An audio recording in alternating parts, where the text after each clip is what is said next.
Rumšišķa, Lietuvas muzejs. Ja pilsēta noteikti, tad pēc tam uzliek pieminiektu Svēto Floriānu kā pret uguns aizsardzību. Un tur ir ļoti jauka sieviete iekšā strādā. Ja Baznīca. Viņai var pajautāt arī, lai viņa pastāst, jo viņa lielu prieku to dara. Un tur iekšā baznīcā ir ikona, ko ir gleznojusi viņa vietējā mākslinieca. Man nav ko daudz stāstīt.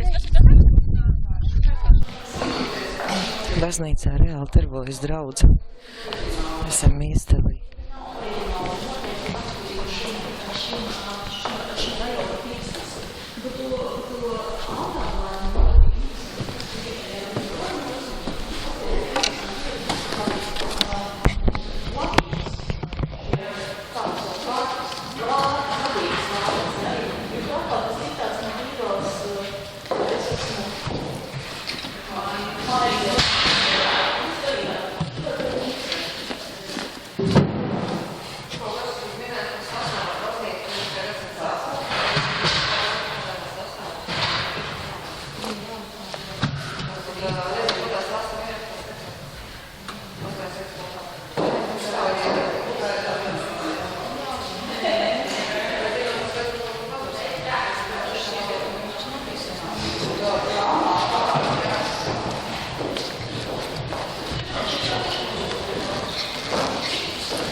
Uz krustojuma bišu māja, kur pa ziemu liek stropus.